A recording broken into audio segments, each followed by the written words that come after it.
everyone. I'm going to call this meeting to order. Bienvenue à la réunion numéro 30. Welcome to meeting number 36 of the Access to Information and Protection of Information Committee. Pursuant to the order of reference of Thursday, February 12, 2026, Section 14.1 of the Lobbying Act, and the motion adopted by the committee on Wednesday, September 17, 2025, the committee is resuming its statutory review of the Lobbying Act. Our witness for the first hour today, all the way from British Columbia, Michael Harvey, who is from the Office of the Register of Lobbyists for British Columbia. He is the Commissioner and Registrar. Mr. Harvey, I want to welcome you to committee. You have up to 5 minutes to address the committee, and then that'll be followed by questions of members. Mr. Harvey, go ahead, please. Thank you very much. Good afternoon, chairs and member of the committee. Thank you for inviting me here today. I'm pleased to assist the committee in its study by providing you with some information about key aspects of British Columbia's Lobbyist Transparency Act, which I'll refer to as the LTA, and my office's role in administering it. As the Information and Privacy Commissioner, I'm designated the Registrar of Lobbyists for British Columbia. Importantly, my role as an officer of the Legislative Assembly is nonpartisan and independent. The overarching purpose of the Lobbyist Transparency Act is in the name itself: transparency. The LTA sets out to ensure there is transparency in who is paid to communicate with and attempt to influence the decisions of BC public office holders. One of the strengths of BC's LTA is that it is a relatively simple act. As a regulator, I can attest that there is a beauty in simplicity. Simplicity leads to understanding, which leads to compliance, which ultimately leads to transparency. In a recent appearance before our own statutory review committee, I reinforced this concept. Keep it simple, keep it simple, keep it simple. I will focus my remarks this afternoon on three important sections of the statute that support transparency. First, the principle underlying what has been referred to at this committee as registration by default. Second, the requirement to file monthly lobbying activity reports for any lobbying communication with senior public office holders. And third, my office's authority to support compliance through education and, in significant cases, via administrative penalties. I'll start with the registration threshold that has been in place since major amendments to the Act came into force in 2020. The amendments harmonized the registration requirements for both consultant lobbyists and organizations and removed a collective 100-hour threshold for in-house lobbyists over a 12-month period. Prior to the 2020 amendments, this 100-hour threshold did not apply to consultant lobbyists. This created a two-tiered system whereby consultant lobbyists were subject to more stringent regulatory requirements than organizations, and obscured transparency by allowing for considerable amounts of lobbying by organizations to go unreported. Now, under the LTA, all lobbyists are treated the same, providing the public with better transparency of the lobbying being conducted in this province. The ORL saw an over 100% increase in the number of registered organizations in the year following the removal of the 100-hour threshold. It is evident that significant lobbying efforts were previously unreported and inaccessible to public scrutiny. Now, with that said, the LTA does exempt organizations that have fewer than 6 employees and lobby less than 50 hours over a 12-month period from the requirement to register, unless the primary purpose of the organization is to represent the interests of its members or to promote or oppose issues. Now, some have characterized this as a small business exemption, but in fact it also applies to small service-oriented nonprofits. The next aspect of BC's legislation that I would like to highlight for you today is a monthly return. Lobbyists are required to submit details about any lobbying communications with senior public office holders that occurred in the month prior via the monthly return. Senior public office holders are a subset of the most high-ranking public office holders. Monthly returns must include any communication directed at a senior public office holder, including meetings, correspondence, phone calls, or social media posts directed at a senior public office holder. If it meets the definition of lobby, it must be reported in a monthly return. The return includes details such as the date of the activity, the names of the lobbyists, the subject matter and intended outcome, and the name and titles of the senior public office holders. This requirement provides the public with timely, detailed information of lobbying activities directed at government and government-controlled entities. Finally, I would like to conclude with the ability to levy administrative penalties. Now, my office leads with education. We reserve investigations into matter of noncompliance for cases where contraventions are significant or repetitive. In these cases, I do have the authority under the LTA to issue administrative penalties on lobbyists found to have contravened the Act. As a regulator, I am most effective when I have a whole range of tools in my toolbox to choose from. Penalties function as one of those tools, as a necessary incentive for lobbyists to meet their transparency obligations under the LTA. Penalties can be either monetary, up to $25,000, or a prohibition on lobbying for a period of up to 2 years. I note that since amendments came into force 6 years ago, the ORL has conducted over 7,000 compliance reviews and has published only 17 decisions regarding noncompliance and associated penalties. And monetary penalties administered in those decisions range from $650 to $8,000. To date, my office has not issued a penalty prohibiting lobbying. With that, Chair, I'm happy to answer questions from you and members of the committee. There we go. Thank you, Mr. Harvey. We're now going to go to Mr. Hardy. Mr. Hardy va commencer pour poser les questions pour 6 minutes. He has 6 minutes. Need the translation. Make sure you have the earpiece in. Wait until the translation is over, and then you can respond to Mr. Harvey. It just makes it easier from a back and forth standpoint. At least that's my experience. So, on va commencer, Mr. Hardy. 6 minutes, s'il vous plaît. Mr. Hardy, you have 6 minutes. Thank you very much, Chair. Thank you, Mr. Harvey, for being with us. So, in 2020, there was a change in the lobbying legislation in BC, and so you've made it mandatory to declare any lobbying activities for anyone who carries out activities with a public office holder, and it needs to be made public so that you are aware of what's going on. You talked about 100% increase in registrations, and so even more people shared that they participate in lobbying activities. Does this lead to an administrative burden for you, or have you seen more people saying that they are doing lobbying activities, but it's often the same people, it's more structured, and so it's more efficient and easy to control? How were you able to manage that 100% increase with the staff that you had compared to the structure changes that were required? Thank you, Mr. Hardy, for that question. It touches on a number of elements, and so I'll address each one of them. So first, and as I mentioned in my speech, we did, after those amendments came in, see a year-to-year 100% increase in the number of lobbyists that are entering their registration into the registry. So it's important to clarify who needs to provide information on what in the registry. So anyone who lobbies any public official in an entity, in a provincial entity, needs to register as a lobbyist. If they're trying to influence any public office holder as part of their job, then that is something that they need to register. Their monthly returns need to be filed for lobbying activities with only senior public office holders, so only the most important. So that way we, on the one hand, get maximum transparency on lobbying across the board of both senior and junior officials, but the more detailed information in the registry and available for scrutiny for the lobbying of the most senior public office holders. So that's an important thing to clarify, is what the two types of information.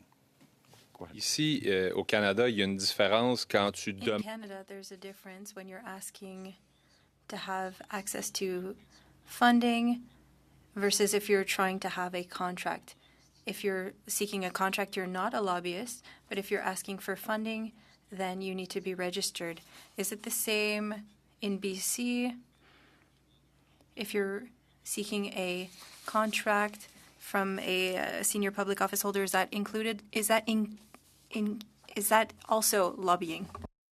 Thank you. I think that's a very important question, and it's an important difference between our acts that it's very important and insightful to shine a light on.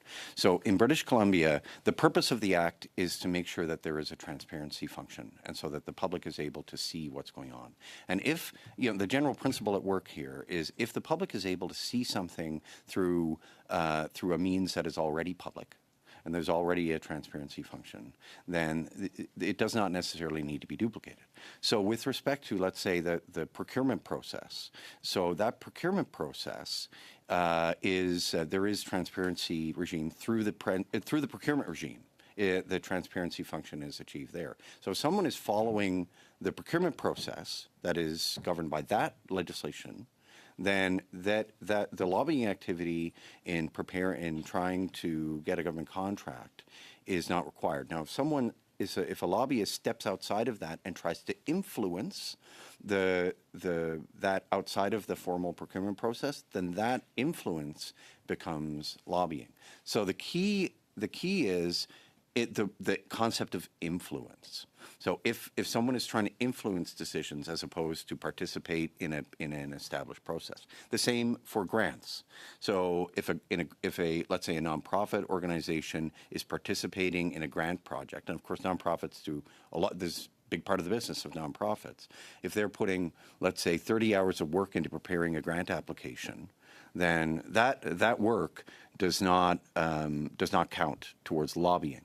But if they get a meeting with a senior public office holder, and then they try to influence the awarding of that grant outside of the grant application process, then that is lobbying. So that's a key difference between the Provincial Act and the Federal Act that I think it's insightful that you put your finger on.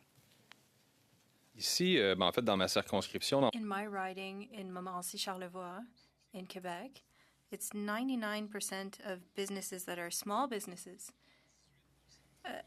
In Canada, it's about 90% of businesses that are small or medium businesses. We often say that people believe that big businesses have the means to pay for lobbying firms. They can put pressure on the government, whereas small businesses don't have the time to do that. They have to focus on their own business and hope to have some profit at the end of the month. Have you, or what you have done, does that make it easier for small, medium businesses to propose things, to attempt to influence decisions in order to have a higher weight in the equation, or is it just bigger lobbying companies that have continued to be very present and who have continued to work with decision makers? Mr. Harvey, if you can.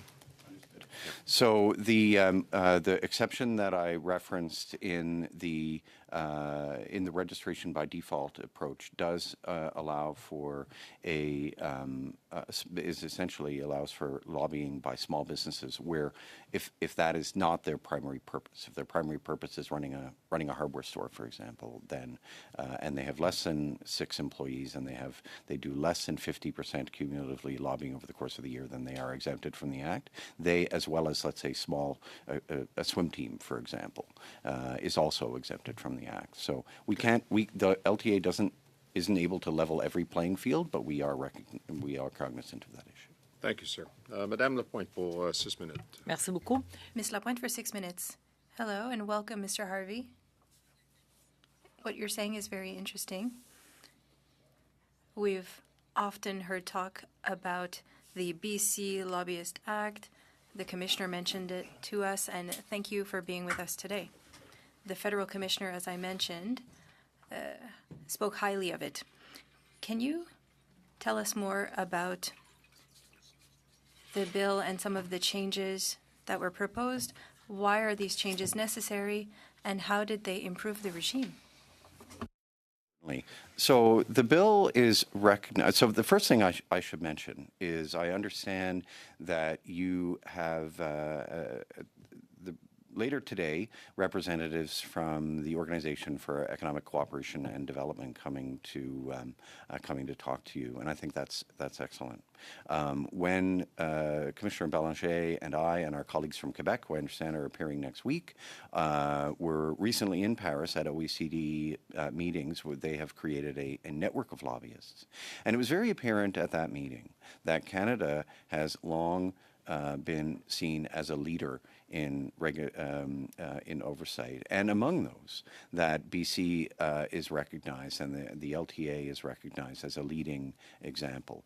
Canada was essentially the first country to introduce lobbying regime. And it is, as lobbying oversight is one of the least developed forms of integrity regulation in the world, but it's growing, and Canada is seen to be a leader. So this is I think this is a real opportunity for Canada to take the next step in the leadership. And I think the OECD will be able to provide you information on really what the next best practices are. They do excellent work, and we rely on their recommendations quite a lot. Certainly the recommendation that that we rely on a lot. So the three that I characterized were registration by default, which has the benefit of a broad approach.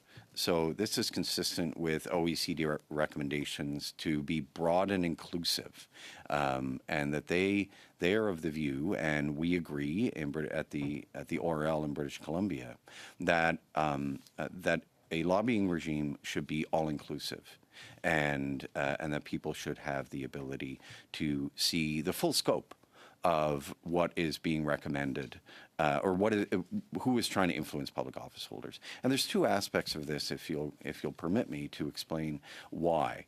And the first is value neutrality.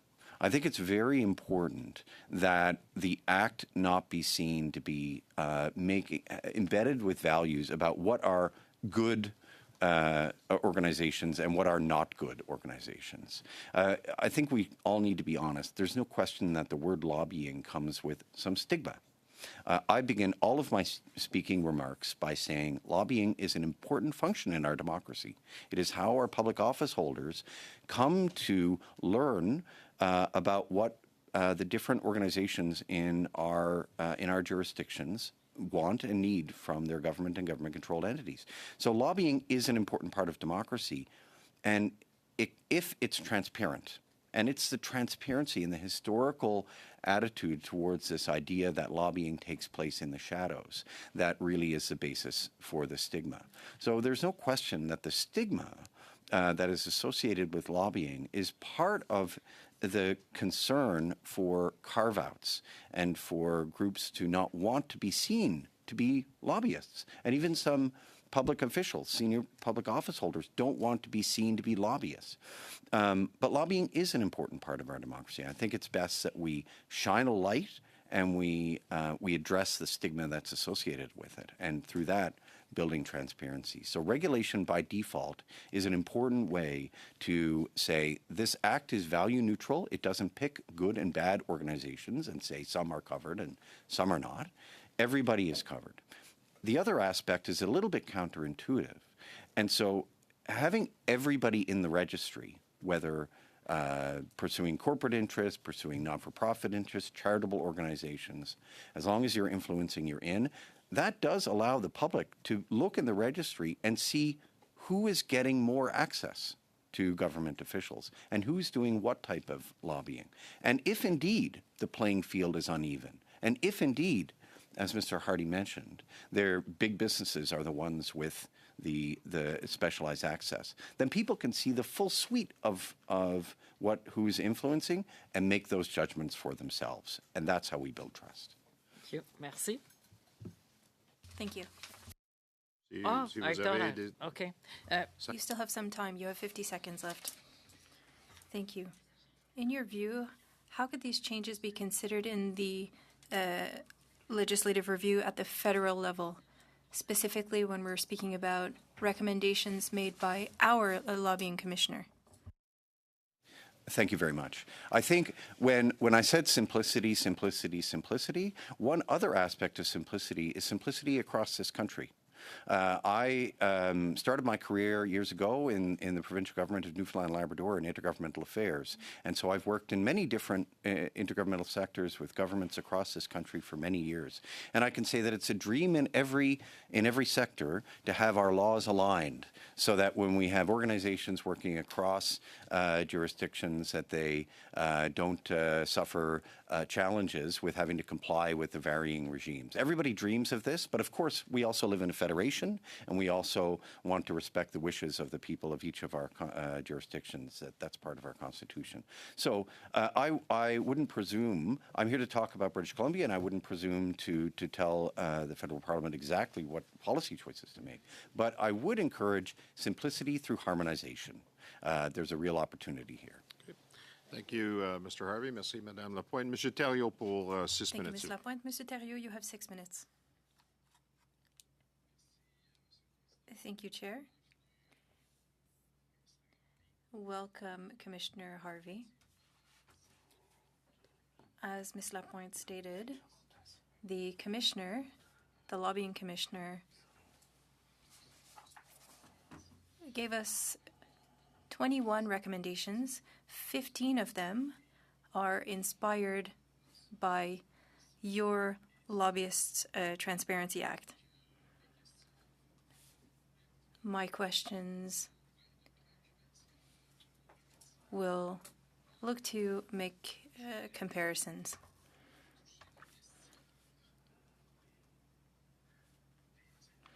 I wanted to come back to prohibitions and the legislation in Canada and recommendation 15 of the commissioner. It states regarding the 5-year review that she wants to amend the legislation to harmonize that 5-year requirement in order to prohibit former senior public office holders for that 5-year period to carry out any kind of lobbying activity, regardless if they are lobbying consultants or other.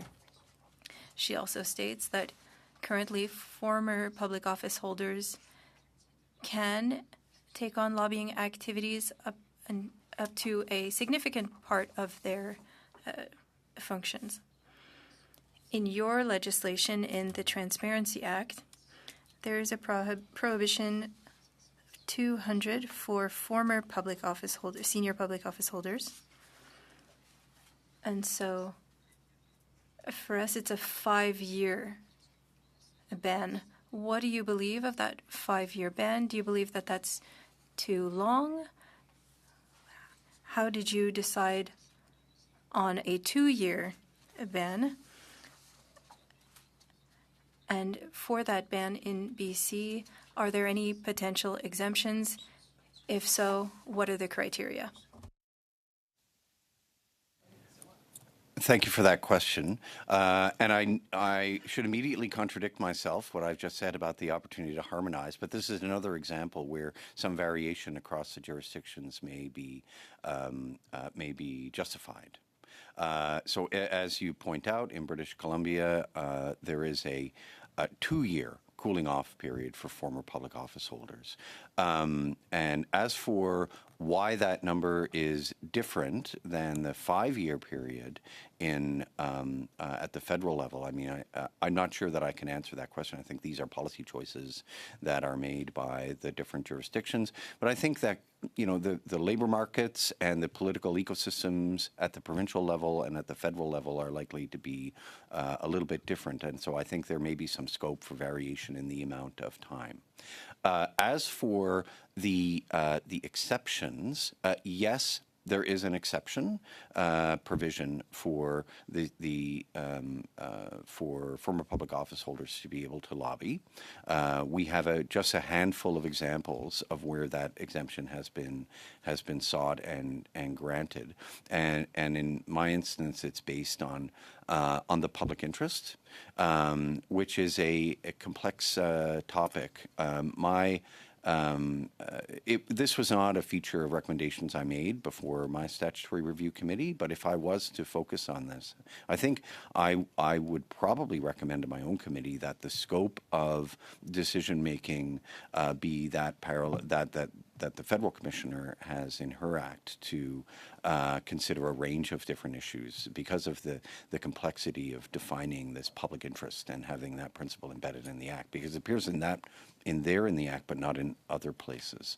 For example, and this is in the public domain, so I've provided, my predecessors have provided exemptions to, for example, former public office holders who wanted to work for BC Ferries, which is identified as an entity. It's not considered a government-controlled entity in British Columbia, and so if someone wants to work there, then and influence government, then that would be defined as lobbying.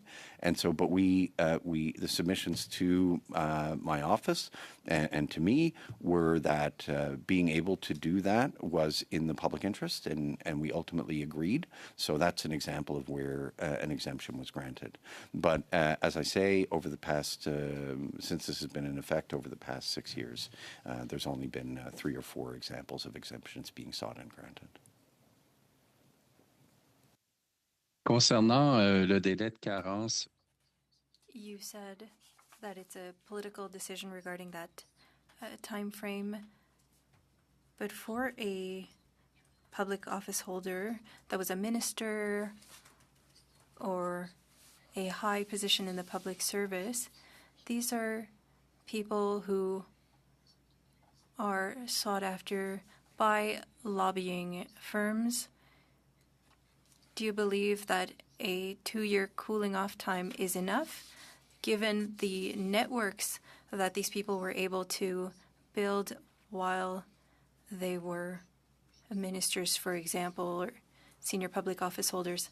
I know that you've said that this is a political decision, but I would like to have your opinion as lobbying commissioner of BC.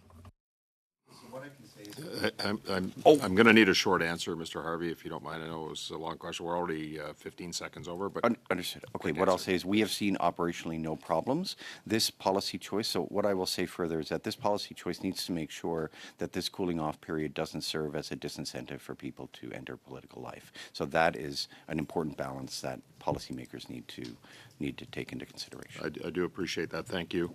Mr. Barrett, second round, 5 minutes. Go ahead, please. What is the right balance between the transparency that Canadians look to have or should have, and the ability for people to be able to transition to new opportunities with a cooling off period? It's, people who are looking to enter the private sector after leaving time in public in service to the public, whatever that role might be, they would probably be anxious for the period to be shortened. But we can understand, on balance, why there needs to be that cooling off period. What's the sweet spot? I can't really say. Now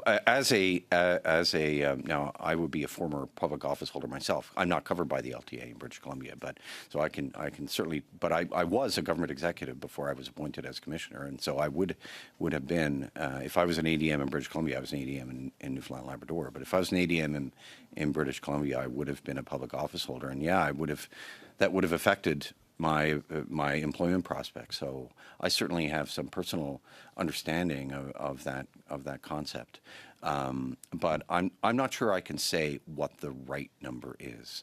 I just and I don't think that's really the position of a regulator to say with that level of precision what the right number is. If I can, then what is the objective that needs to be achieved through the use of a cooling off period? I think the primary objective is trust and integrity, so that people can believe and that there's not a revolving door. So I think there's a two-barreled answer to that question. So one, there should not be a revolving door, and two, people need to believe it. That there's not that people aren't trading on in their post-public office holder life their networks. So I think a really long period would be too punitive. A very short one would be too short. Less than 2 years, I would imagine, is too short. I would say 5 years is getting on the longish side, but again, I don't think that's for the regulator to say. Do you think that it should be absolute in its application, or should there be ranges based on the position held and the position being sought? Should there be flexibility? Or should there be exceptions? Yeah, so there in the BC position there are exceptions. I think, as I mentioned in my answer to a previous question, I think that the commissioner or in my case the registrar should have some latitude to determine the basis of that exception based on the diverse fact circumstances that apply. Should there be, to your other question about should there be a scaling? So in BC now we have you're in or you're out. So you're a defined former public office holder, which is similar. The definition is similar to senior public office holder. If you're a senior public office holder, if you're a for example, if you're not a parliamentary secretary and not a member of cabinet, but you're let's say just an MLA without one of those positions, and you're not a former public office holder. If you're a director in government, then you're not a former public office holder. If you're an ADM or if you're a parliamentary secretary, then you are. So it's just a two-step. I would go back to the principle of simplicity. If you introduce a scaling mechanism with many, many steps, then you start to get into confusion about, well, what about this position and that position? And remember, lobbying legislation applies to a broad range of organizations. We're not just talking about MPs' offices or departments. We're talking about the whole range of crown corporations and agencies, boards, and commissions that are covered. And their org charts can be really, really complicated. So if you try to introduce a scaling mechanism and then you get and it's too complex, then you get into these endless little debates about is someone at this level, are they in or are they out? So my advice to you, as it would be to my own legislature, is there's a beauty in simplicity. So I'd say that, and that would be the answer to both aspects of the question that you asked. Thank you. Thank you, Mr. Barrett. Mr. Danko, 5 minutes. Go ahead. Thank you, Chair. I'm going to continue with Mr. Hardy's line of questioning, I think. We're all familiar in our constituency line of work here with people regularly asking for meetings, and it's quite easy to define when it's a consultant lobbyist, you're being lobbied for a specific issue or fund or whatever it is. But it can get into a bit of a gray area when you're talking about constituents in the riding or organizations, corporate entities that you represent as a constituent but are also have a business interest, or it could also extend to advocacy and social justice issues.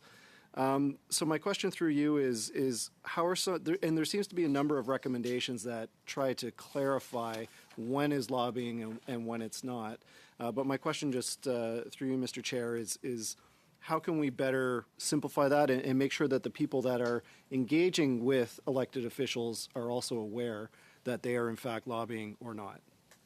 Thank you. I think that's an excellent question. So the first point I'd make in response is to I think it's useful to remind the committee, and always a useful reminder, that the locus of the onus of the law is on the lobbyists.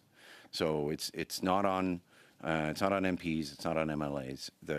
It's lobbyists that need to comply. Now, that said, that's easy to say, and I know that if I was in your shoes, then even though I might know that someone approaching me, it's their responsibility to figure this out, nevertheless, it's going to be me it's going to be the public office holder that is their information will or will not be in the registry and will or will not be on the newspaper. So but it's a useful reminder that it's for them to figure out. So, but that said, my answer is, well, how do we make it easy to comply with in the definition of lobbying? And so that my answer is, as it has been to previous questions, simplicity is, I think, your friend. A broad definition that focuses on influence, because that's really what this is about, is representing interests as part of your job. So to try to influence a public office holder. So a broad definition that is broadly applicable is one that is less likely to be to suffer confusion about, well, is this lobbying or is it not? I also, because you use the word advocacy, I think it's important to just reference, this issue. Well, what is it? Because we hear a lot. What's the difference between lobbying and advocacy? And we hear it from the community as well. I'm not lobbying. I'm doing advocacy.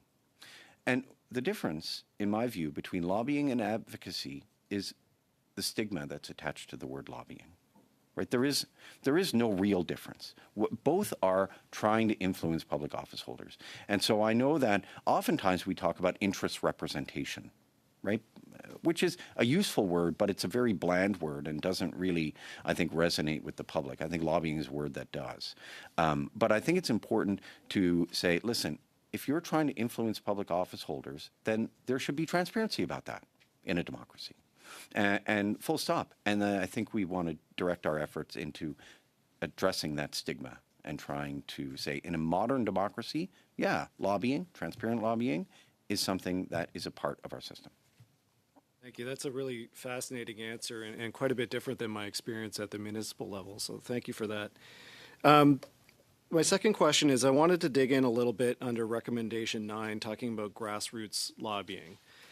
So I understand that grassroots lobbying is basically an appeal to members of the public through mass media by direct communications that seeks to persuade those to, take a stance on an issue or influence government decisions. And it seems to me that that could also apply to social media, to alternative news sites, to so-called influencers who routinely, can have very sophisticated organizations who routinely seek to influence public policy, put out calls for action through direct communication or online. Is that included in what we're talking about, or should it be? I think that's an important question. Grassroots lobbying is not part of the LTA in British Columbia. It is whether or not it's in or not, again, is one of those policy choices of whether it should be in or should be not. But I will, I don't have a lot of expertise to talk about it. I will pivot, though, and talk about social media. People sometimes say that, why should I need to register my social media communications as lobbying activity if they're already in the public?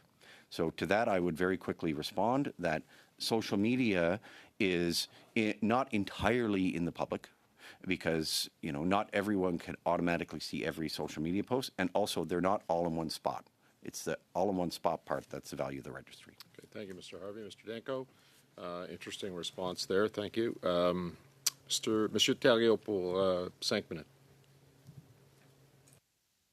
Merci, Monsieur le Président. Thank you, Chair.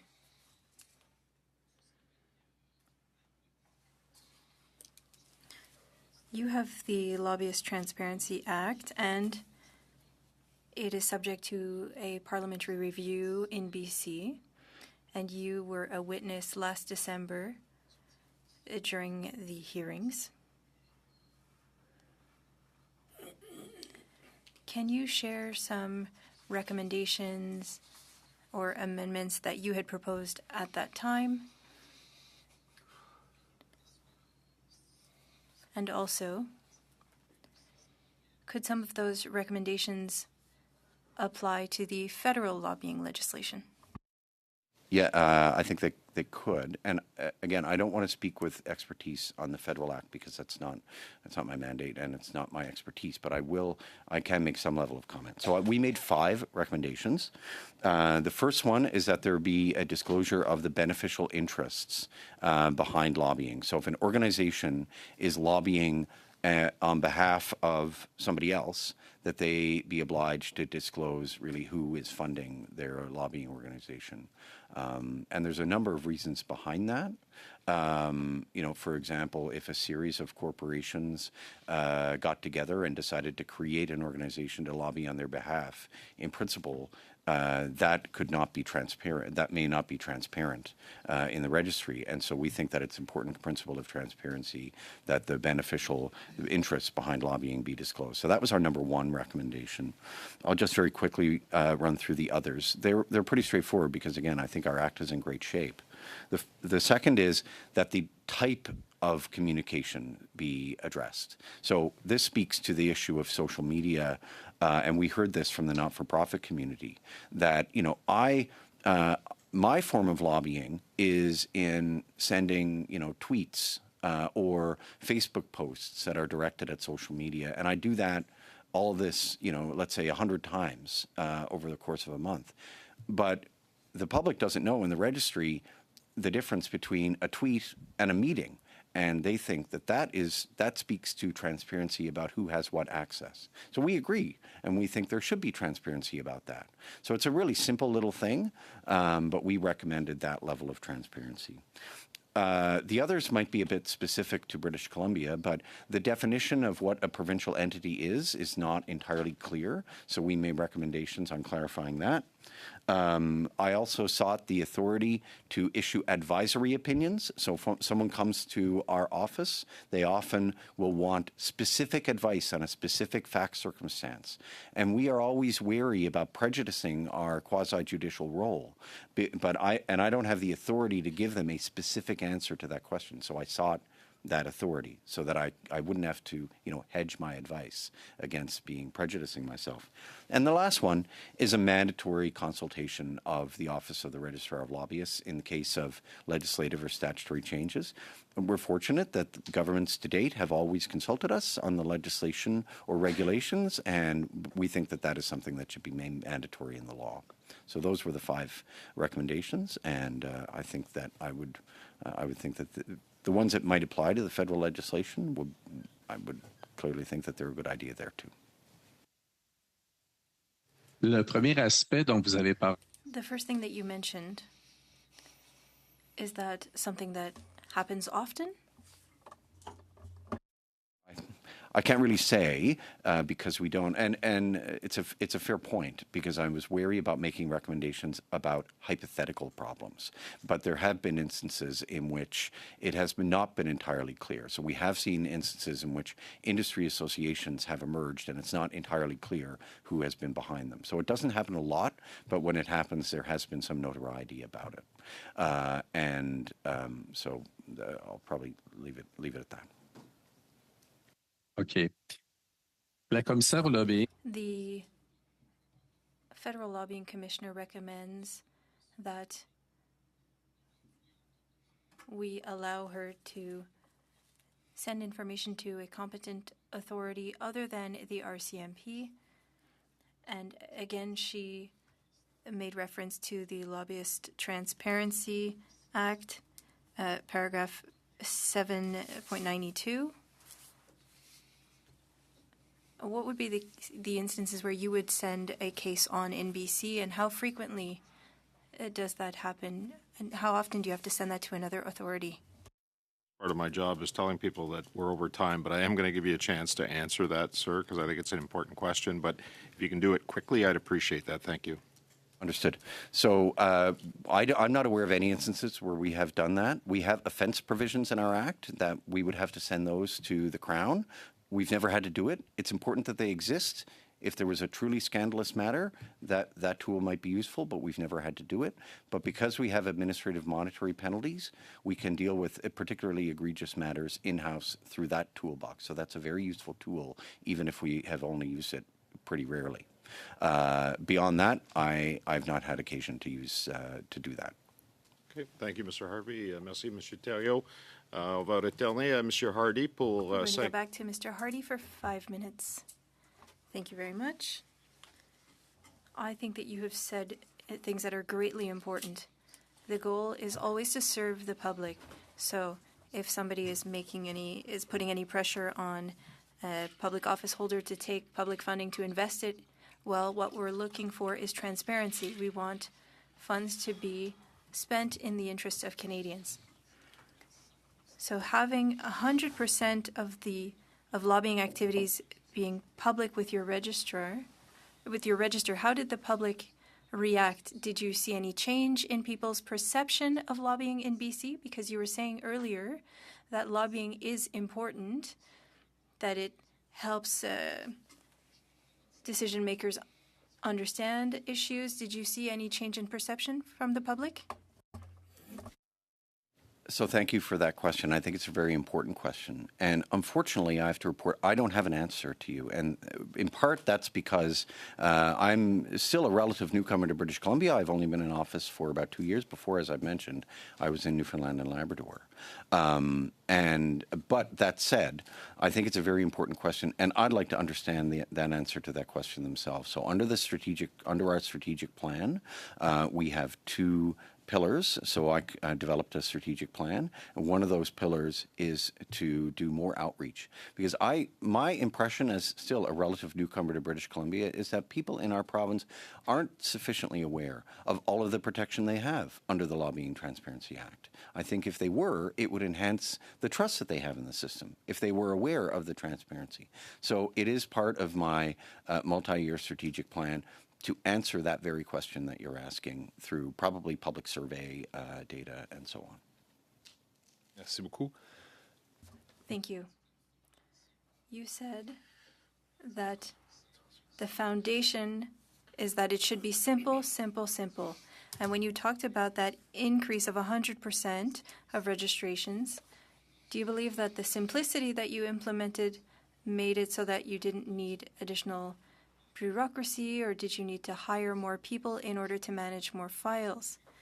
In speaking with different cities or in my writing, I've heard that as soon as there's a legislative change, that leads to more red tape or more documents, and they need additional people to work on that, or they can't meet the needs with their current teams. Did you feel that, or do you believe that because it's so efficient, you were able to manage it without any issue? So, yes, Mr. Hardy, I know you asked that question earlier. I wasn't able to answer it. I'll try to provide it succinctly now. We did have to increase our staff complement, but let's keep that in perspective. We increased it from 2 to 4. So we are able, with the registry that we have, the 2 full-time registry officers that we have are able to monitor activity in the registry and flag potential issues of non-compliance. We also have make use of our investigators, and that's why I am the Information and Privacy Commissioner and the Registrar of Lobbyists, because in that job as Information and Privacy Commissioner, I have a range of investigators. And those investigators can do double duty and act as investigators on the LTA matters. So we've had to only very moderately increase our staff complement, but through creativity have been able to deal with this regulatory oversight mandate efficiently. Est-ce que le transfert qui s'est fait? That transfer, was it difficult, or at a federal level, you can imagine, if we were to follow such a directive, the number of lobbying registrations can increase quite significantly. So the fact that it was simple and you only needed 2 additional employees, do you believe that you were so efficient that people had adapted after 6 months, or did it require a lot of work to make those changes? I will say that I wasn't there at that time, but what I've heard is that the small number of staff that were working on it, it was a significant change management enterprise. I wouldn't say that it was accomplished in 6 months. A fair amount of work had to go into it, but I think that they did it, and they did it well. Seconds. Okay. 10 seconds. That's it. Merci, Monsieur Hardy. Monsieur Sari, pour 5 minutes, s'il vous plaît. Mr. Sari, you have 5 minutes. Thank you, Chair.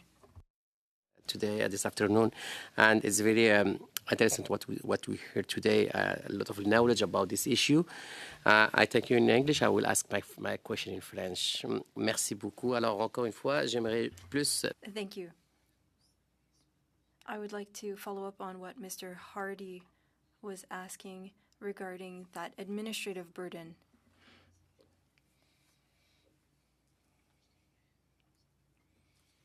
Was it something that slowed the implementation of any kind of changes?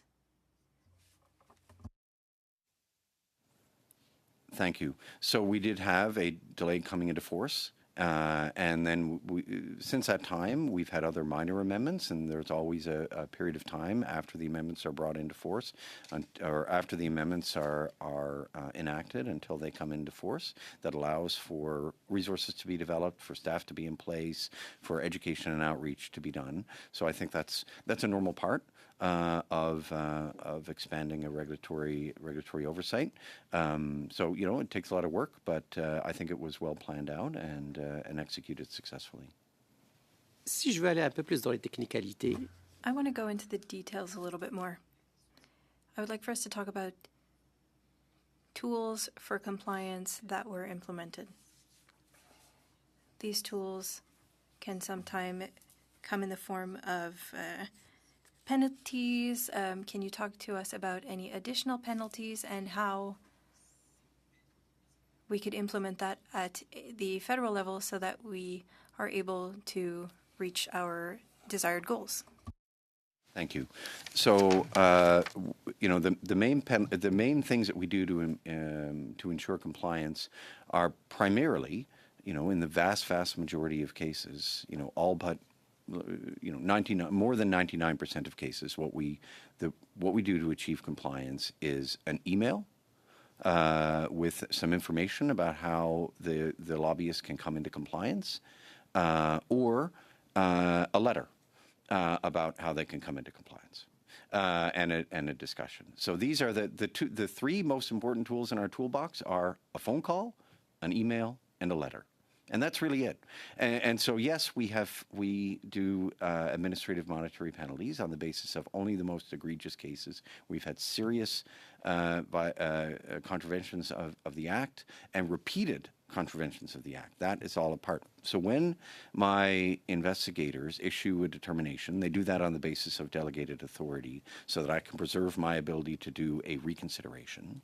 They do that and they examine a whole variety of aspects that may influence what an appropriate fee will be. And they do that quite transparently. That's all laid out in a determination of all of the different considerations for what that fine is going to look like.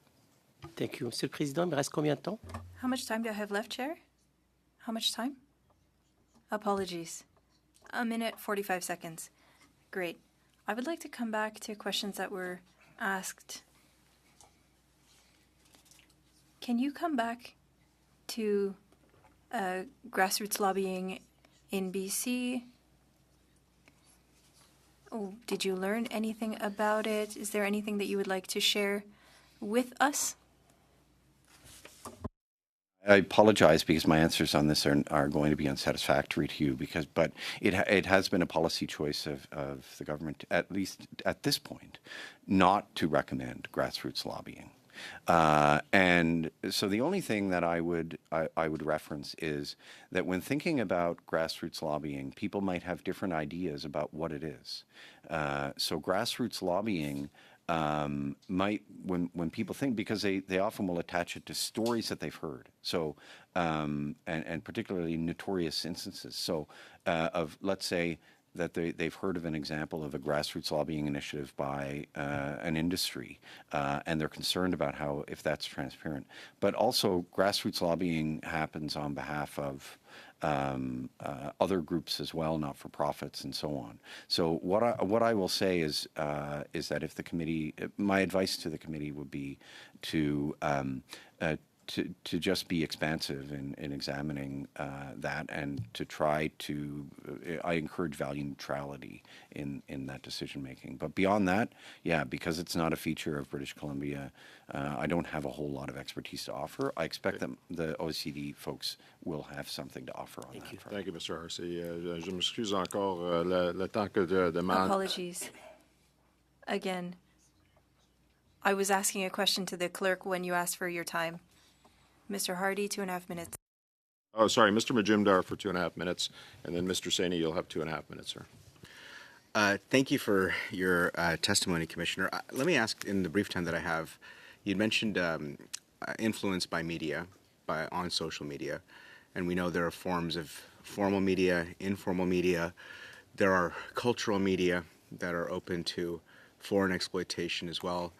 And there are spaces in social media that span from X to WeChat.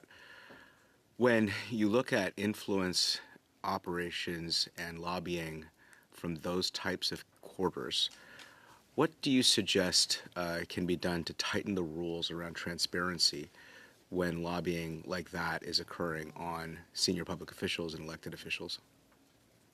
So thank you for that question, and it speaks to that first recommendation that we made to the Statutory Review Committee in British Columbia. I didn't reference it specifically when I commented on that earlier, but that was very much a part of the recommendation of why we made that that recommendation as well. That if there are actors outside of the province who are influencing lobbying inside of the province, there should be transparency about that. That's not an entirely illegitimate thing to happen, depending on what we're talking, that actors outside may wish to lobby. I mean, we live in a modern economy where companies outside of British Columbia which wish to operate in British Columbia, for example. So it's not inherently, but when we're talking about illicit foreign interference, this is something that it's another way to shine light on what's going on. So requiring beneficial interest disclosure as part of that process gets at that. We also the ORL participates in a collaborative effort with multi-agencies on this question. And then when you think about how the media and the press present a particular perspective and an editorial view dressed up as journalism, how do you think about that type of influence in public policy debates? So I probably can't comment on that. I mean, obviously, as a citizen, I have thoughts on that. But as a register of lobbyists, that's not lobbying, and so that's outside of my mandate to comment on. Okay, thank you, Mr. Saini. For 2.5 minutes, please go ahead, sir. Thank you for coming. The cooling off period, is it the same for a premier of the province versus a parliament secretary after they have completed their job? Yes, there's no scaling beyond the 2 years. So the 2-year cooling off period applies to every former public office holder, whether it's the premier, whether it's a parliamentary secretary, whether it's an assistant deputy minister, or whether it's a vice president of a crown corporation. Yes, 2 years. The other thing you discussed was when people are hired as a lobbyist, they have to declare what remuneration are they going to get. Could you elaborate on that one further? I think that they need to declare the beneficial ownership, or that was our recommendation there. Organizations also have to declare funding sources that they have received from other governments. So that is currently a requirement. And so if there's another government that is funding an organization, then that they need to declare that. And that may speak to the foreign ownership issue. This is also something that has come up in our statutory review. So lots of nonprofits have said, hold on, if I've gotten a grant from, let's say, I'm a nonprofit that operates across the country, and I've received a grant from the government of Alberta for this cultural programming that I do. Why do I need to declare that? Under our act, you do. And so nonprofits have recommended that be addressed. We spoke sympathetically towards that recommendation as well. I'm not. I don't think it's interesting whether or not someone got an arts grant from the government of Alberta. I don't think that's the transparency that people in British Columbia are interested in. I am interested if a government of a foreign country is funding a company to be lobbying in British Columbia. That is something that I think people in British Columbia want to know about or should want to know about.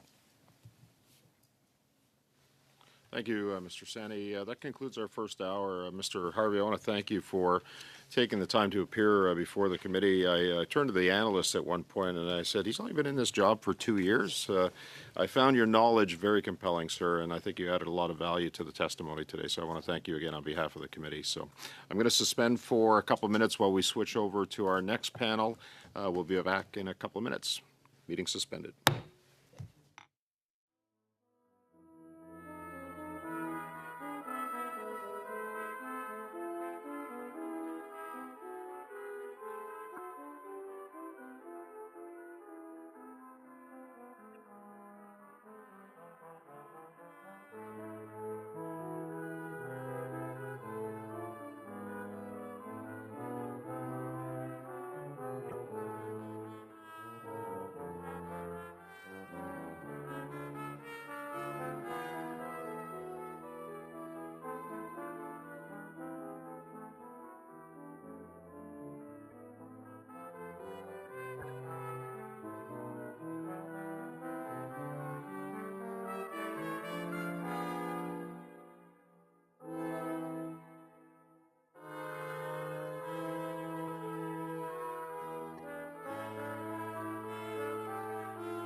Sommes de retour. La comité reprend l'examen. The committee is resuming its statutory review of the Lobbying Act.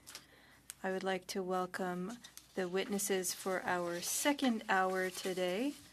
We have from the Organization for Economic Cooperation and Development, we have Elsa Pilichowski.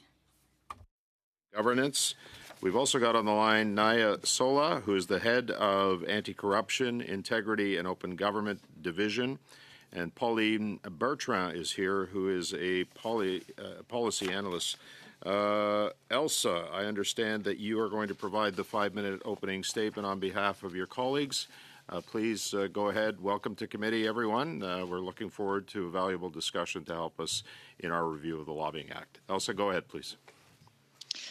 Merci beaucoup, Monsieur le Président. Thank you very much, Chair and members of the committee. It is a pleasure to appear before you today to contribute to your study of Canada's Lobbying Act. As you mentioned, Chair, I am joined today by Ms. Nijla Sola, head of the OECD's Anti-Corruption, Integrity, and Open Government Division. And so they focus on lobbying at the OECD, as well as Ms. Pauline Bertrand from the same division, who leads our work on transparency and integrity in lobbying and influence. Let me begin with a few words of context, and then my colleagues will be able to respond to your more technical questions. I'll start with a few words on the OECD's work in this area. Our work is based on the OECD recommendation on transparency and integrity in lobbying and influence purchasing activities, first adopted in 2010 and updated in 2024. And it was a very significant update.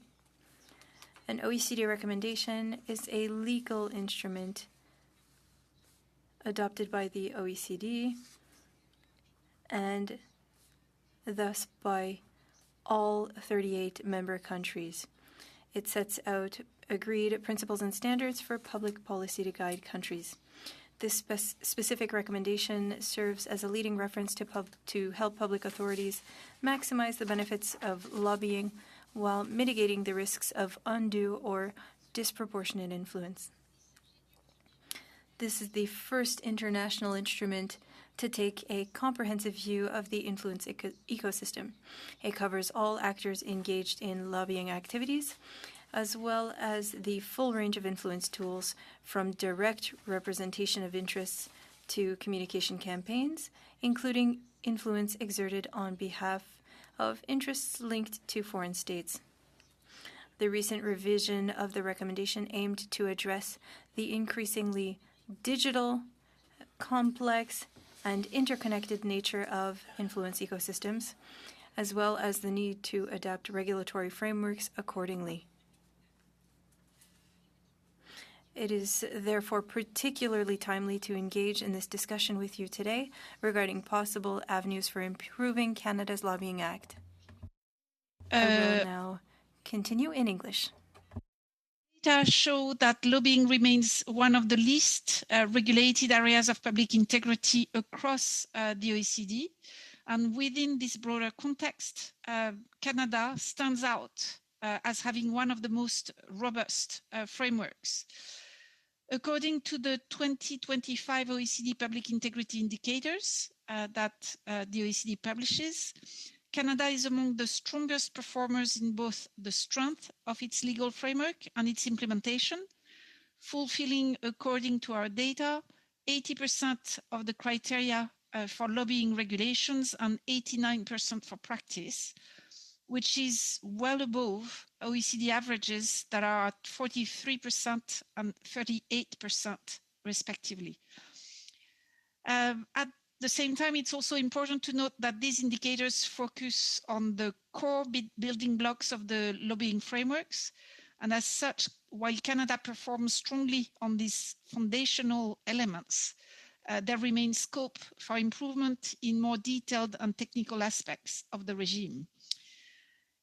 In this regard, there is a growing body of international good practices from which Canada can draw inspiration from. Our latest data show that as of 2025, 61% of OECD countries today formally define lobbying in their regulatory frameworks. This progress is particularly striking when viewed in historical perspective, because 15 years ago, only 5 OECD countries, including Canada, had formal lobbying regulations in place. To conclude, I would like to emphasize the growing number of integrity rules and reporting requirements is sometimes perceived as a constraint on effective governance. Lobbying regulations may be viewed as burdensome by some subject to disclosure obligations, and some public officials may feel that such rules limit their ability to engage freely with stakeholders. That being said, experience across OECD countries consistently shows that well-designed lobbying frameworks strike a balance between transparency and proportionate compliance. They provide clarity for stakeholders, strengthen accountability, and ultimately support better public policy making, leading to more effective, fair, and trusted outcomes. This is particularly relevant in the Canadian context. According to the OECD 2024 survey on the drivers of trust in public institutions, 49% of respondents in Canada still believe that their government would accept corporate lobbying that favors industry interest over those of society, compared to 43% at the OECD level.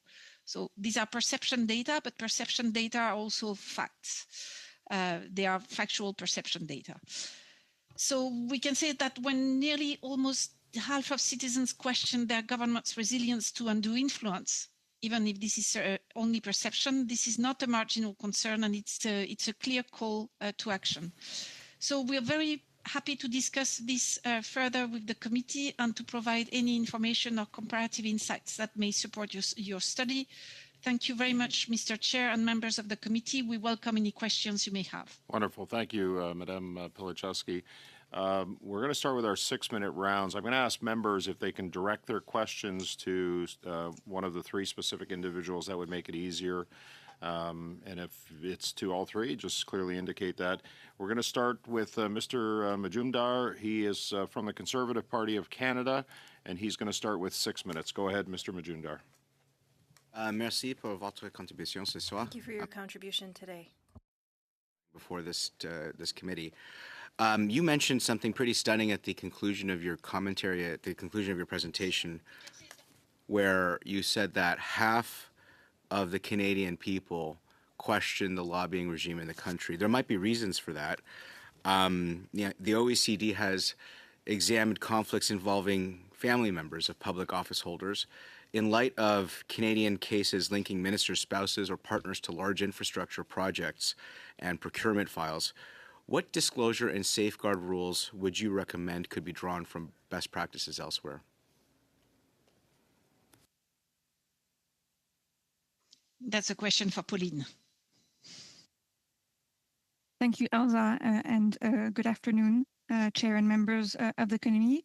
I think this is quite a broad question, but as you said, and as was repeated also by the Federal Lobbying Commissioner and the Commissioner from British Columbia, ultimately the goal of lobbying regulation is really to provide transparency and to increase public trust. Now, in terms of what could be improved in a Canadian lobbying register, I think, as Elsa mentioned, it's quite already a comprehensive law. What could be improved, and I think this was mentioned, but one of the key findings from our work in recent years that is emphasized in our report, Lobbying in the 21st Century, Transparency, Integrity, and Access, is that first, lobbying is no longer limited to written or oral communication. So there is a case for looking into how public policies, how laws can be influenced through more indirect forms of lobbying or grassroots. And then one of the second pillar of our work is also, and this is a key message of our recommendation, is really to say that in order to prevent undue influence, it's not just about having a lobbying register in place, it's really to build a coherent ecosystem of safeguards that can include lobbying laws, lobbying registers, but as you mentioned as well, issues related to managing conflict of interest, managing gifts and hospitalities, the issue of foreign influence, pre and post public employment. It's really about building this coherent ecosystem to allow citizens to understand who is influencing the law, on how, on what issues, but also what kind of integrity safeguards are in place that go beyond just transparency of lobbying activities in the lobbying register, but how this can be associated within a broader ecosystem of safeguards. Thank you very much. As this committee reviews the Conflict of Interest Act, the OECD has flagged limits in self-reported ethics screens here in Canada. Drawing on international best practices, how can Canada strengthen independent oversight of disclosures and recusals up to the point of ensuring divestment in advance of being in a position to make big decisions?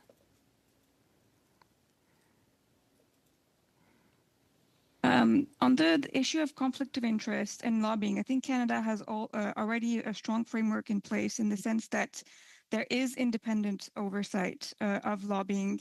The lobbying commissioner is an independent agent of parliament, similar also to the oversight of conflict of interest. So this is already a point on which Canada is strong. And if we look at our public integrity indicators as well, Canada is above the OECD average on conflict of interest. We could get back to you with further points on the conflict of interest regime in Canada, but we have focused our analysis on the lobbying framework. But we're happy also to provide some elements on the conflict of interest framework as well. But on the independence of oversight, this is something on which Canada performs very well in our work and in our public integrity indicators. Thank you. We'd appreciate that if you could provide that in writing to the committee.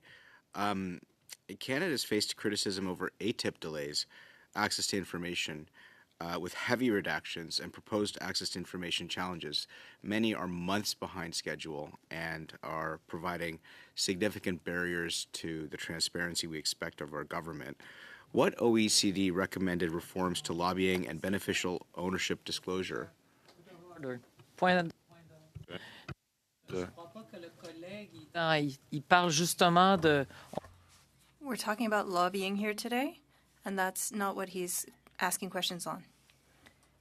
But when Mr. Majumdar asked his question, he asked about lobbying. I heard that in his question. You heard that? Apologies then. Perhaps you should get to the point a little bit more quickly? So hang on, I've stopped your time. Like I've already made my ruling. you mentioned the word lobbying in your question. I was so about to finish the question. you were a little quick on the point of order. Oui, je pense bien. Je pense bien. I think you were too quick. That's rude. Hey, go ahead, Mr. Majumdar. Well, thank you for the opportunity, with apologies to the people testifying for that display. The question I had was, what OECD recommended reforms to lobbying and beneficial ownership disclosure would improve transparency while respecting privacy? Thank you. This is an important point. And actually, in our public integrity indicators on lobbying, the disclosure of beneficial ownership is part of the criteria that we look into and that are part of the quality of the lobbying framework, which, again, Canada fulfills. Because, as you mentioned, ultimately, when it's about understanding lobbying, it's important also that citizens can understand who is the ultimate beneficiary of lobbying activities. There was a recommendation from the lobbying commissioner to disclose all entities that control and have a direct interest in the outcome of the lobbying. This would indeed be aligned with good international practices. For example, if you would like an international example, Germany has some extensive disclosures, for example, on who funds lobbying activity, whether there is external funding provided to support the lobbying activities. And also, perhaps one thing I can mention as well is that this is something also that is transparent de facto in foreign influence registers, because in these registers, those who register are typically those who conduct lobbying and influence activities on behalf or under the control of a foreign interest. So this can actually be mirrored in lobbying registers into requiring those who register to disclose whether there is an entity that controls or directs some of the lobbying. Thank you, Ms. Bertrand. Just for the benefit of the witnesses, I am keeping time. We went a bit over there, so I'm trying to, there's a lot of questions, great questions that are being asked, and I want to make sure that we respect the time of members. Monsieur Sadi. Merci beaucoup. Merci beaucoup, Monsieur le Président, et merci. Mr. Sahi. Thank you very much, Chair, and thank you to the witnesses who are with us today. Following your testimony and the responses that you've given so far, I believe that we've received a lot of relevant information. But I would like to come back to what you said, Ms. Pilichowski, regarding the 80% of criteria that you had in your study and 89%. You qualified it as going very well. However, this committee is always seeking to make improvements.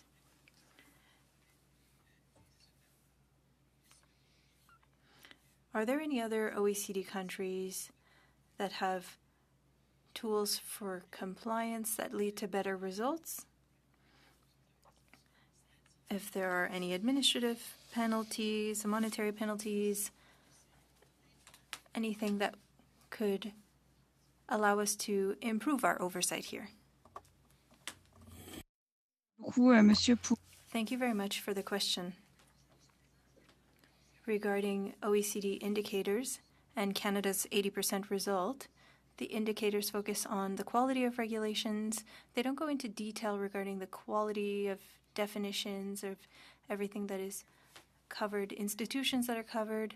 What we look at is whether or not there is a framework on lobbying, if there are sanctions or penalties, and any modalities regarding a cooling off period.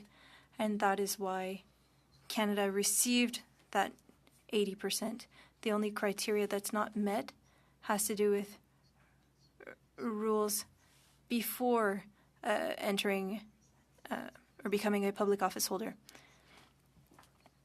Our indicators are there to give countries a global idea of potential improvements, and indicators go beyond lobbying. We have indicators on the integrity of the system. So we don't go into detail necessarily on specifics in the legislation.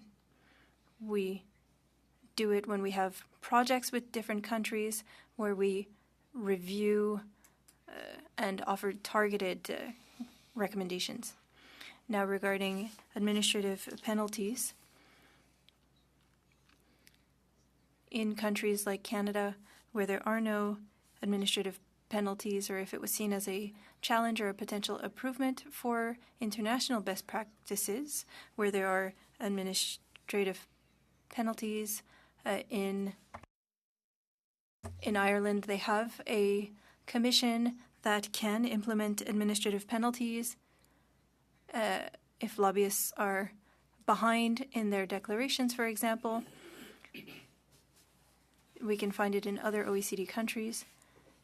In France, there's a mechanism where lobbyists can be subject to a name and shame system, and that encourages them to comply with obligations. This is also a tool that we have, so we recommend to countries to have a system with penalties to ensure compliance.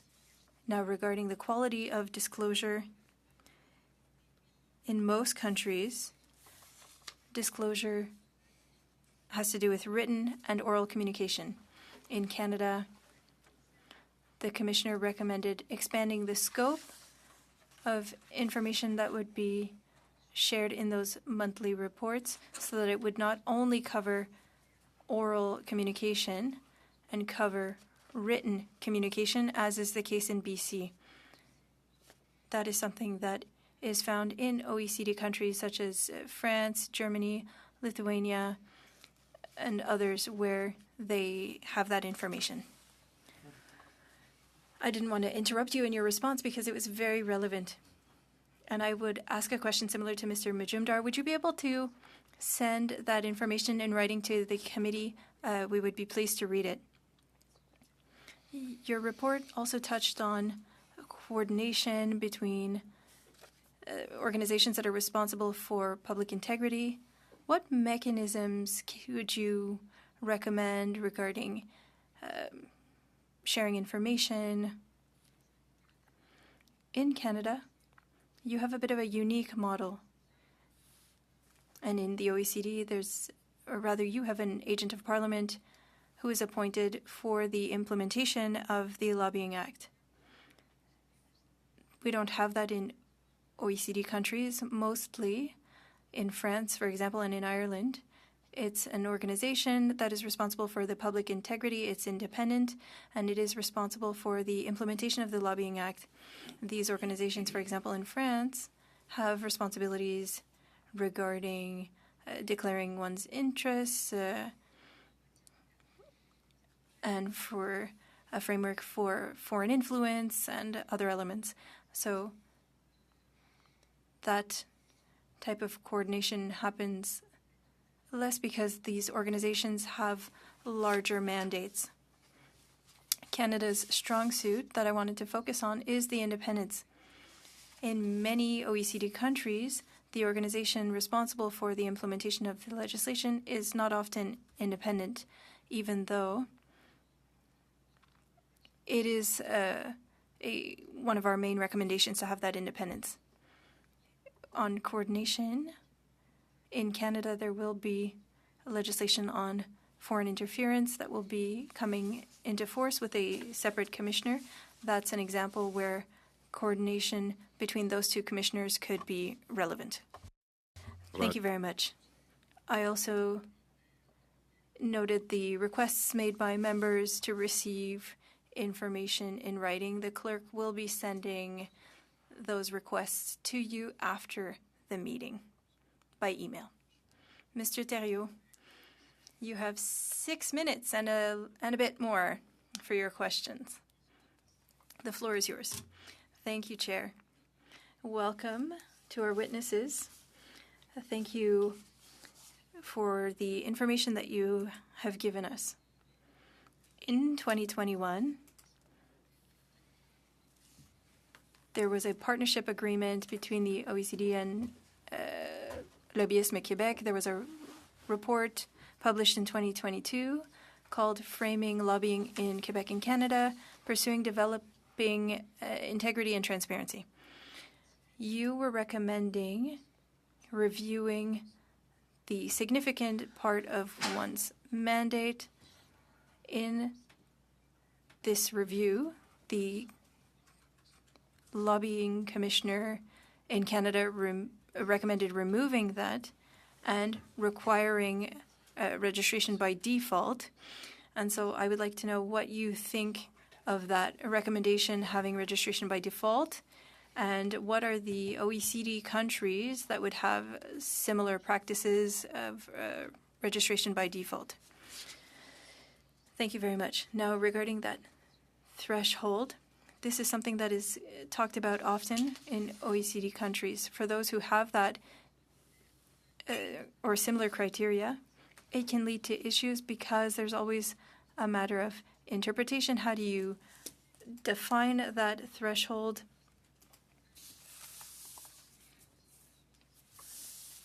In countries that do apply the threshold, there is a difficulty with implementation. For example, in France, it's not a large part, but it's 10 lobbying activities for an individual lobbyist.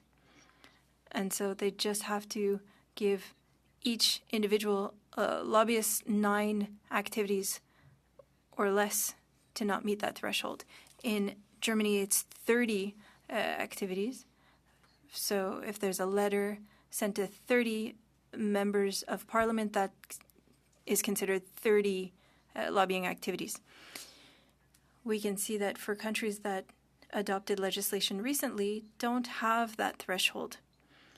So for recent legislation, for example, Portugal, that was adopted in 2026, they don't have that notion of a threshold. They have registration by default unless there's an exemption, and they have a list for that, for those exemptions. For Quebec, they wanted to clarify that important part of significant part of duties because it opened the door to interpretation or not meeting the threshold.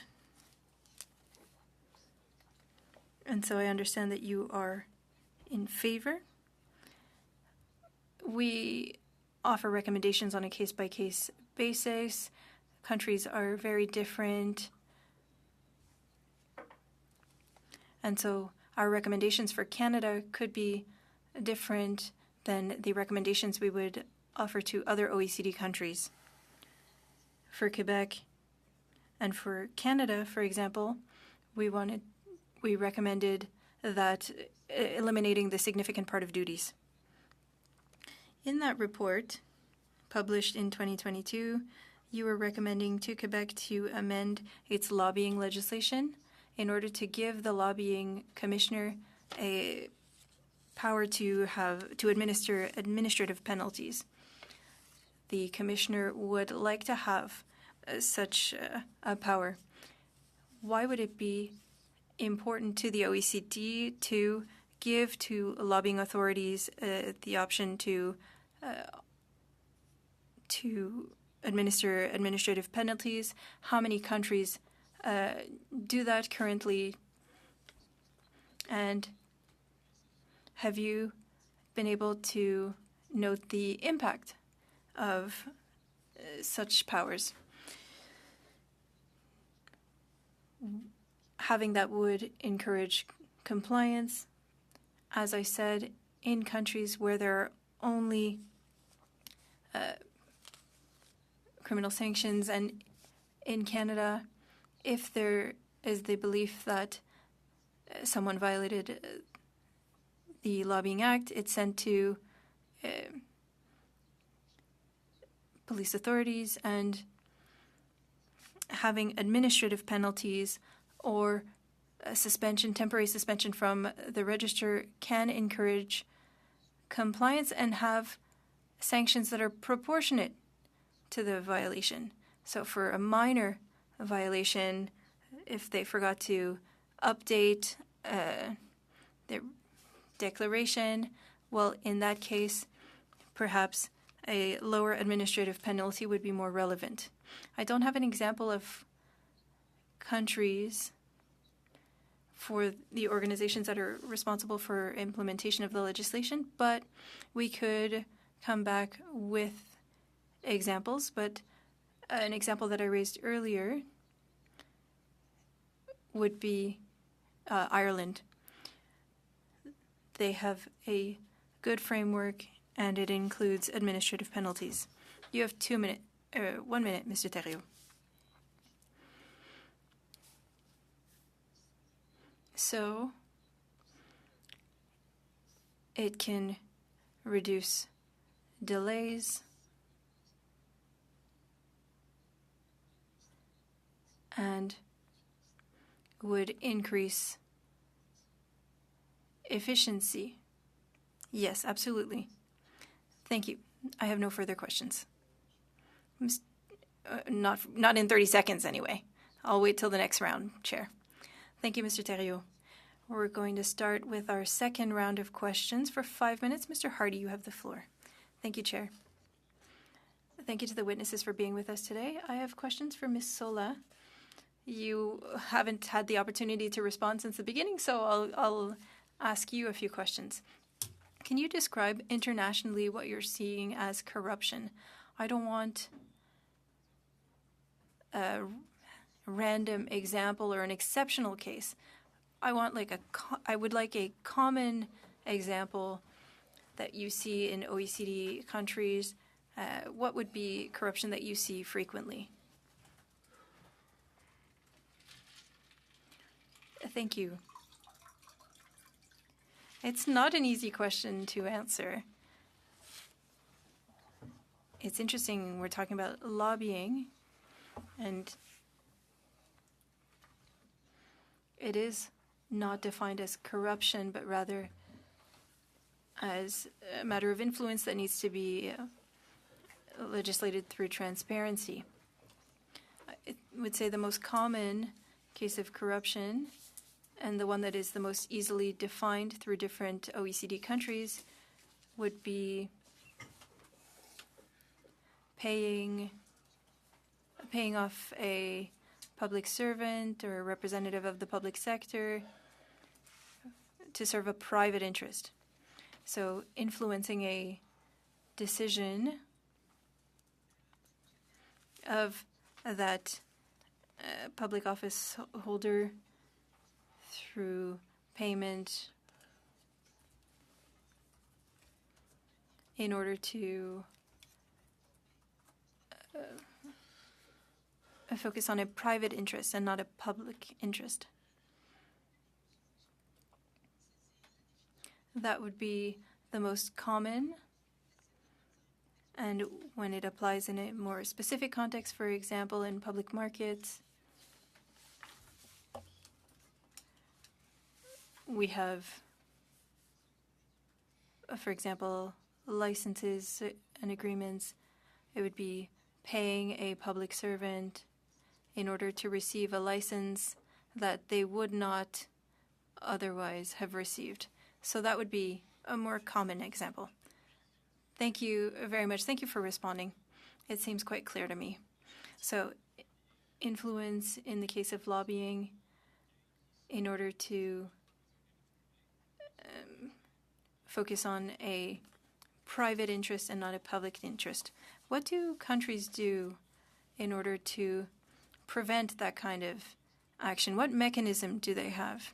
And I'll give you an example, whether it be a parliamentary mechanism, like an ethics commissioner or a lobbying commissioner like we have in Canada. How do we prevent corruption effectively? In Canada, we have a parliamentary system whereby the opposition gets to ask questions every day. And if there's any ethical shortcomings, we can ask people to testify in committee. We can investigate as neutral committees. Do you believe that this helps people trust the system and perhaps curtail any kind of problematic influence. And my colleague did mention that there are some influence activities that are not problematic. They're part of an ecosystem and part of the integrity of the public system. And so you want to integrate a culture of integrity with the different players in the public system. Parliamentarians are a part of that, and executives as well. If influence activities are done transparently, they are acceptable.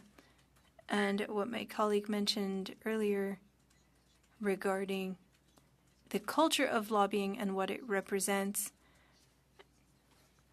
we shouldn't stigmatize it as being corruption, but it needs to be properly legislated so that it can happen transparently. That way, it builds people's trust towards their institutions and public actors. This is our approach. It is part of an ecosystem. Lobbying is a part of that, but it's not the only element in an integrity system.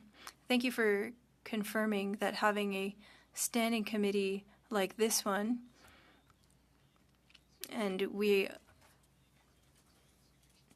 is something that can help transparency and can help build the public's trust. Your 5 minutes are up. Already? Already. Thank you. I had a great question ready. You might be able to come back after the next questions. You can ask it later. And I apologize to our witnesses. I was going to identify which parties the speakers were from. I did that at the beginning, but I haven't done it since. Mr. Saini is from the Liberal Party of Canada. So you have 5 minutes, sir. Go ahead. This question is for Elisa. Canadian Lobbying Act is seemed to be on top of the world or one of the best in the world. But since we are considering statutory review of the legislation, what key element or best practices would you recommend we consider?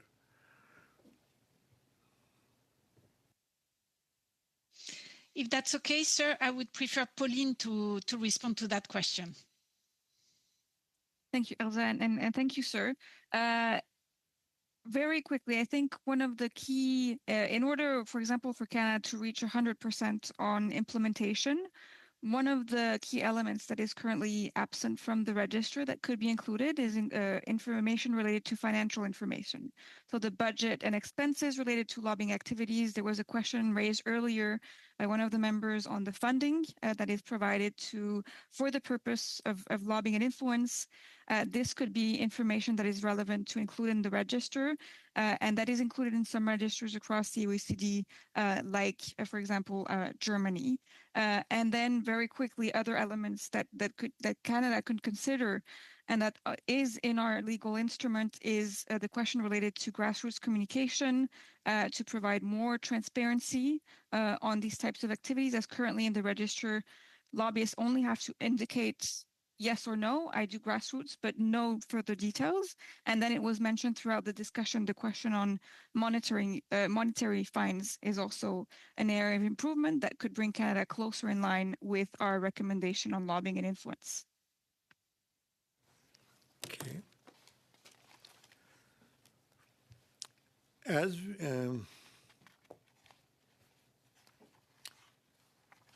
in your 2020 report, you have recommended additional compliance measures that could be available to the Commissioner of Lobbying in Quebec. Do other countries such as the United Kingdom, France, Australia, New Zealand have similar tools? If so, what type of measures do they use? Thank you for this question. So in terms of compliance, as I mentioned, I do not have the exact numbers on which countries have the possibility of imposing a monetary fine. But in terms of the best practices that we could highlight, I mentioned Ireland in terms of monetary fines.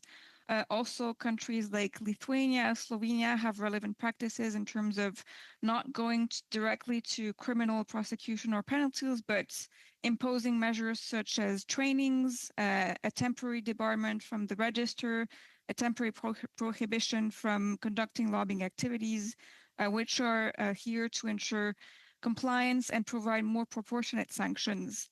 Whereas in countries like France, where there are only possibilities for criminal sanctions, there have been recommendations that are similar to those made by the lobbying commissioner to provide for a more graduate system of compliance and enforcement.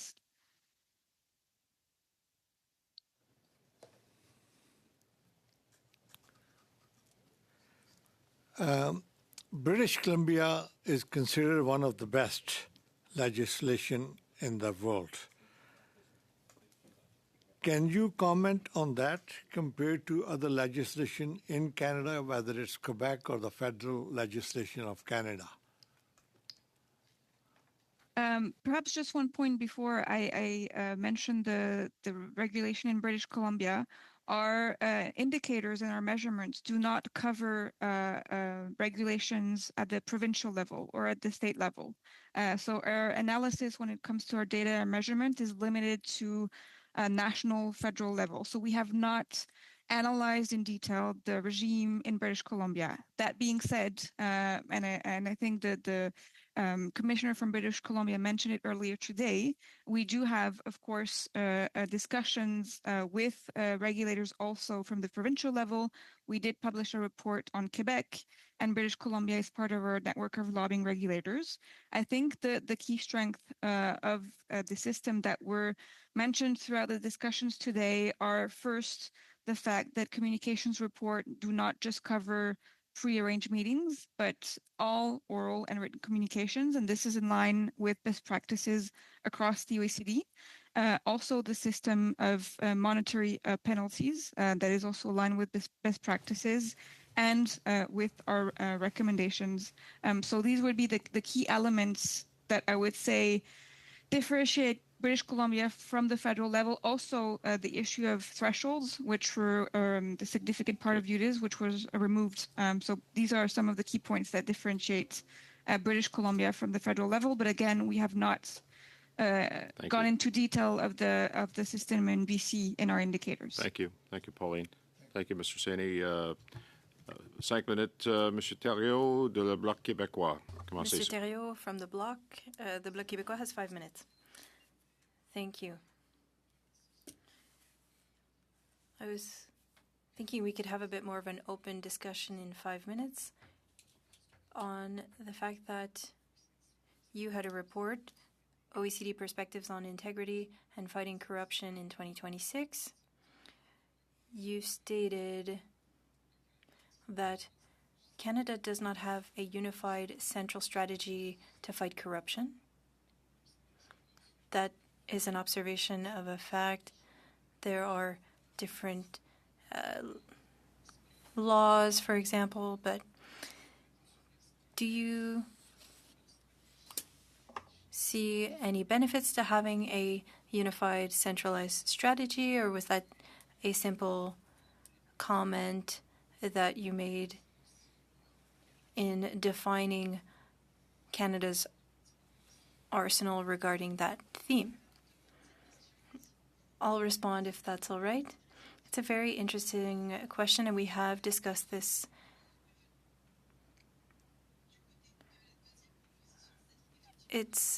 Or rather, we are aware that there might not be a consolidated national strategy, and the goals are a little bit fragmented, and there are different legislative tools and public policies that are adopted federally in the criminal code, in the administration of funding. The OECD approach in our recommendations on public integrity, and that's what we based our report on, it recommends that even if there isn't a single document, there should be a centralization of a strategic approach to fight corruption, and that might be what is missing in Canada that is included in that analysis. And so that would be one indicator on which Canada is perhaps doing less well.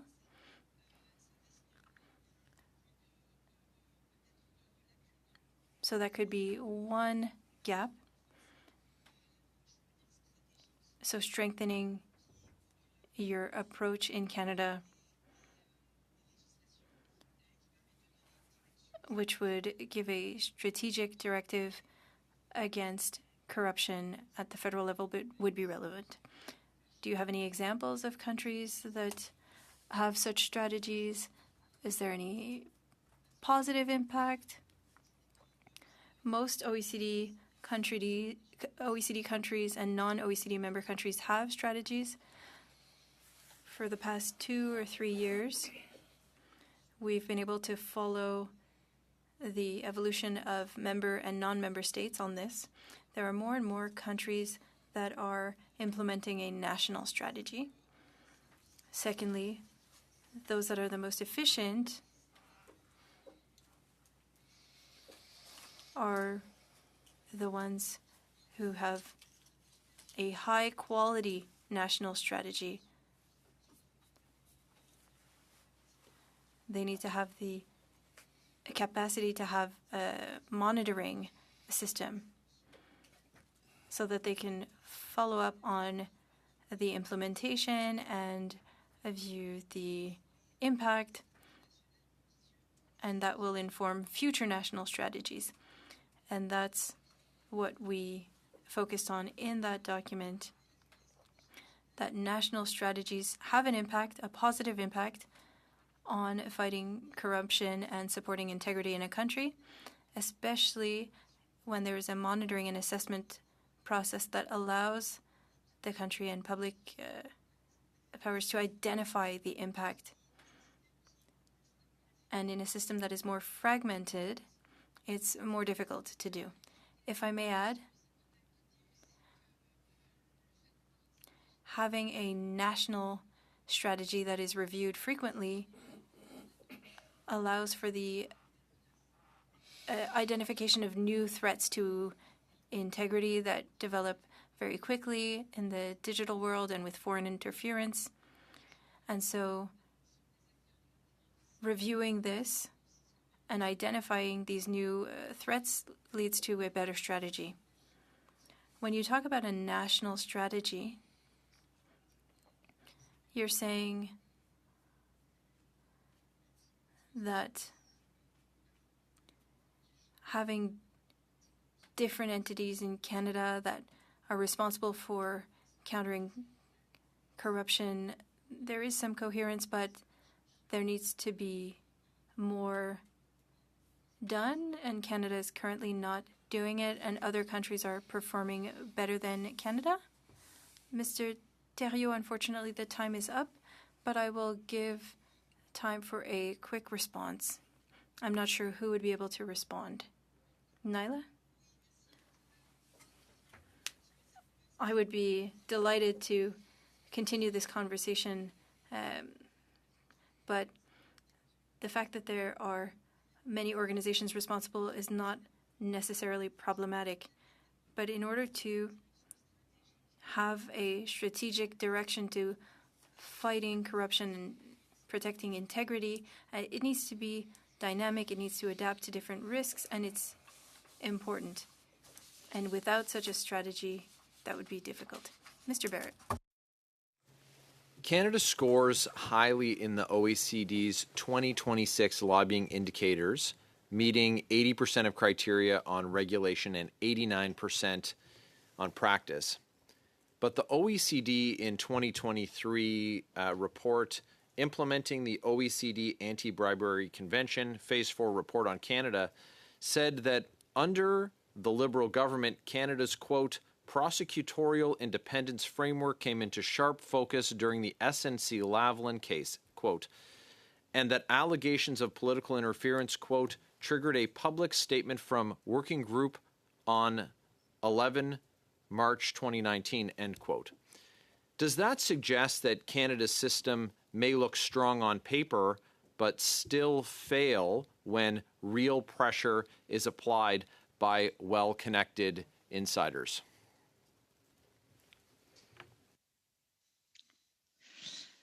Je vais juste prendre cette question. I'll respond. Our indicators look at institutions that are in place and regulations that are in place and potential penalties for those indicators. We don't look at daily aspects for different countries. Now, regardless of the institutions and legislation, there can be scandals and real-life issues, and we see that in every country. It happens in Canada, even where there's great legislation. So there will always be issues, and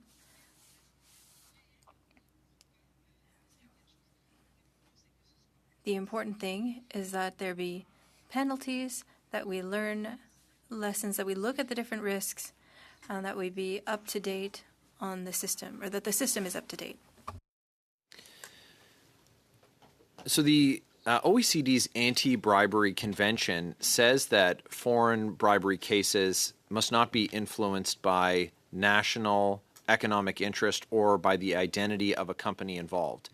In that Liberal scandal with SNC-Lavalin, we saw that their government repeatedly relied on fabricated jobs and economic arguments. So does Canada's current lobbying regime do enough to expose those pressure campaigns built around those arguments when the beneficiary is a major corporation with significant political access? And in your previous response, you said it's about, lessons learned and really what consequences are brought to bear. And so does the current regime go far enough, knowing what we know now, following that very significant scandal?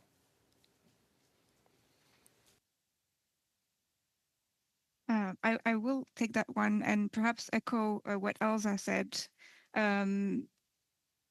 When it comes to lobbying regulations, there will always be for certain those actors who want to conduct influence in a malign or manipulative or secretive way. They can find ways to circumvent regulations. So the goal of a lobbying regulation, a lobbying register, is not to cover every single angle, but really to, as much as possible, cover some of the key risks, provide transparency where it is relevant, and ultimately enable citizens and various stakeholders to understand who is lobbying on what and how and with what means. Now, as you said, when there are these cases, it's always an opportunity to improve. And following this particular case, there have been reforms, but again, and this is, I think that the purpose of your study is to really be able to say where can we go even further in terms of transparency, in terms of what communications we ask lobbyists to disclose, in terms of who is the ultimate beneficiary of lobbying. So these are the questions that you could look into on really how to enable citizens to understand where the lobbying comes from. But again, there will always be, cases and those who want to influence in a malign way sometimes are always ahead of the reforms. But the idea is to, through these cases and through learning and through experience to be able to identify where reforms are needed.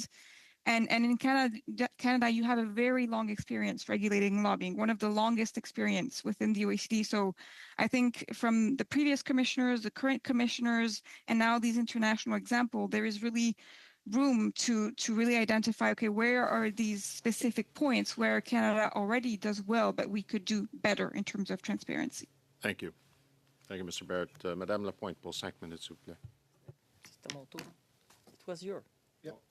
No, it was John Paul. Please go, Mr. Danko, for 5 minutes. Go ahead. Thank you, Chair. I really appreciate taking part in committee today and the discussion, especially hearing what I think is some pretty positive opinions about Canada's lobbying registry, Canada's ethics regulations, Canada being a global leader, and having very, very strong ethics and lobbying regulations already in place. Of course, we're always interested in what can be approved. And I think part of the question for me is the ongoing evolution of how governments, how elected officials are influenced or attempted to be influenced to reach one decision or another decision. And two of those kind of come together, and we've talked about a little bit in terms of social media and foreign influence. And I want to bring those together and ask a question about that, because what we're seeing is a number of a whole ecosystem of social media, so-called influencers, whose purpose is, not conveying news or their opinion. It's to influence public policy and elected officials. And oftentimes, what we've seen is that they are funded by, corporate interests or even occasionally foreign interests. And I think we've seen that in the United States, where there has been social media influencers attempting to influence government policy that were funded by foreign adversaries. So my question through you, Mr. Chair, to the witnesses is if they could comment on where they see the evolution of lobbying going and how we can make sure that those undue influences are appropriately managed so that Canadians have the transparency that they deserve.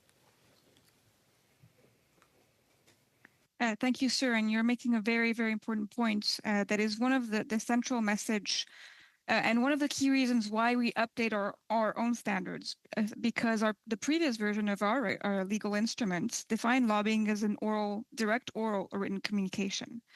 But what we found, and you mentioned it, is that, and a lot of lobbyists or interest groups will say that today I can conduct a very successful lobbying and influence campaign without the need to write to a single public official or without the need to meet a single public official.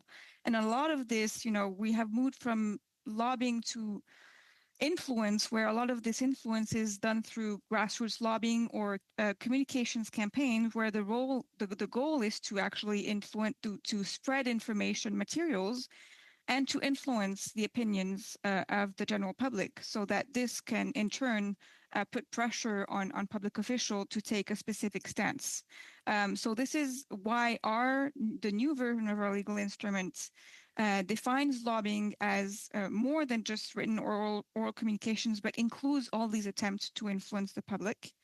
So this is the first point. The second point is on how can this be addressed in lobbying registers, and what is the link to the foreign influence landscape. Some of these practices, whether they're, as you mentioned, done on behalf of a corporation or a foreign country, they're quite similar. We have lobbying firms that represent both corporations and foreign governments. As you mentioned, that there are also groups and that we could call front groups, that they are controlled by an industry interest or controlled by a foreign interest.